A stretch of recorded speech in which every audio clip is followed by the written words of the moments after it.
ఇక ట్రంప్ ఒక piece బోర్డ్ను Gaza piece బోర్డ్ను ఏర్పాటు చేశారు. అసలు ఈ గాజా పీస్ బోర్డ్ అంటే ఏంటి, దీని లక్ష్యం ఏంటి, అండ్ దీనిలోకి భారత్, పాకిస్తాన్, టర్కీలను ఆహ్వానించారు కానీ రష్యా, చైనాలను ట్రంప్ ఎందుకు ఆహ్వానించలేదు? ఎస్ అంటే ఇప్పుడు గాజా పీస్ బోర్డ్ అనేది ఏంటంటే ఈ గాజా స్ట్రిప్ అంటే సుమారు 20 నుంచి 25 లక్షల మంది జనాభాతో కూడుకున్న ఈ గాజా స్ట్రిప్ అంటే పాలస్తీనాలో ఒక భాగం మధ్యధరా సముద్రం తీరం వెంబడి ఉంటుందన్నమాట.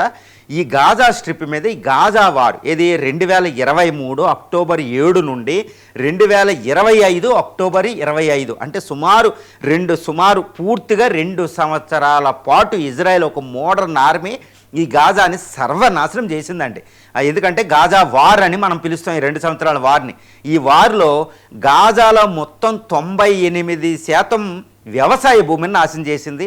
గాజాలో ఉన్న 80% నివాస యోగ్యాలని నాశనం చేసేసింది. మొత్తం విద్యాలయాలు, వైద్యాలయాలు మొత్తాన్ని నాశనం చేసింది. అక్కడ అసలు హ్యూమన్ నివసించడానికి కూడా లేకుండా చేసింది. దాన్ని జినోసైడ్ అని పిలుస్తారు బయట, ద సో కాల్డ్ జినోసైడ్. అంటే జాతిని నిర్మూలనం అనే పదంతో ఇటు పాలస్తీనా ప్రభుత్వం చాలామంది చాలా దేశాలు మాట్లాడుతూ ఉంటాయి అన్నమాట. ఇప్పుడు ఈ గాజాలో యుద్ధ విరమణ జరిగింది, ఫేజ్ ఆల్మోస్ట్. కాబట్టి ఈ గాజాలో రీకన్స్ట్రక్షన్ అండ్ రీడెవలప్మెంట్ అంటే పీస్ని ఎస్టాబ్లిష్ చేసి శాంతి స్థాపన చేసి అక్కడ ఒక ప్రభుత్వ యంత్రాంగ వ్యవస్థను ఎస్టాబ్లిష్ చేసి అక్కడ రీకన్స్ట్రక్షన్ అంటే యుద్ధం వల్ల నష్టపోయింది అన్నిటినీ పునర్నిర్మాణం చేయడం, ఈ లక్ష్యాలతో అక్కడ ఒక పీస్ బోర్డ్ అని పెట్టారు. ఇది గాజాల పాలస్తీనా ప్రభుత్వానికి శక్తికి మించింది కాబట్టి అది కూడా ఇజ్రాయెల్ అందరినీ భాగస్వామ్యం చేస్తూ ప్రపంచంలో అన్ని దేశాలని ఎక్కువ దేశాలను అక్కడ ఇన్వాల్వ్ చేసి పెడతారు. కానీ ఇక్కడ డొనాల్డ్ ట్రంప్ ఏం చేస్తున్నారంటే అంటే డామినెంట్, మాది అమెరికా డామినెంట్ అంటూ ఆయన వెళ్ళిపోతున్నాడు.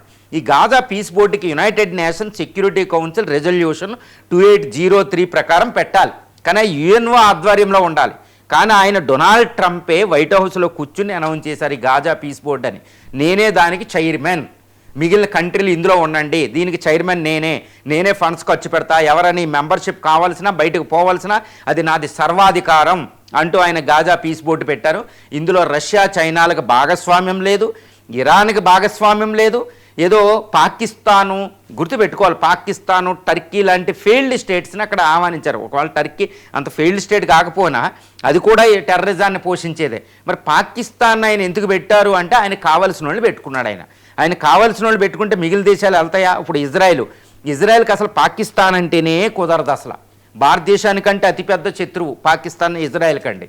కాబట్టి పాకిస్తాన్ ప్రెజెన్స్ అక్కడ ఉంటే, పాకిస్తాన్ ఆర్మీ వెళ్ళినా పాకిస్తాన్ అక్కడ ఉంటే ఇజ్రాయెల్ కుదరదు. కాబట్టి ఇజ్రాయెల్ ఈరోజు అబ్జెక్ట్ చేస్తుంది, ఈ పీస్ బోర్డు నాకు వద్దని బహిరంగంగా.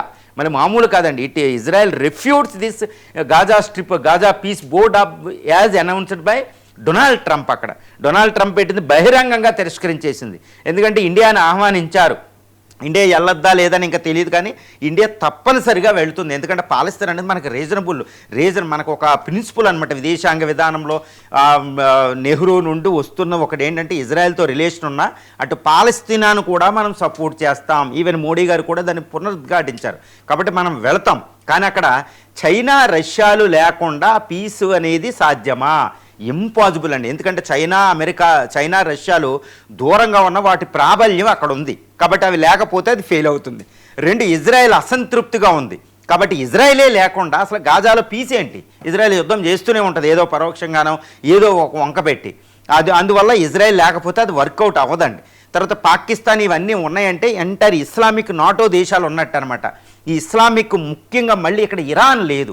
అంటే యాక్చువల్గా ఇరాన్ భాగస్వామ్యం లేకుండా ఈ గాజా పీస్ అనేది సాధ్యం కాదు. ఎందుకంటే అక్కడ హమాస్ అనేది ఇరాన్ వల్ల క్రియేట్ చేయబడింది. తర్వాత అక్కడ హిజ్బుల్లా లిబియాలో ఇరాన్ వల్ల క్రియేట్ అయింది, హౌతీస్ ఇరాన్ వల్ల క్రియేట్ అయింది.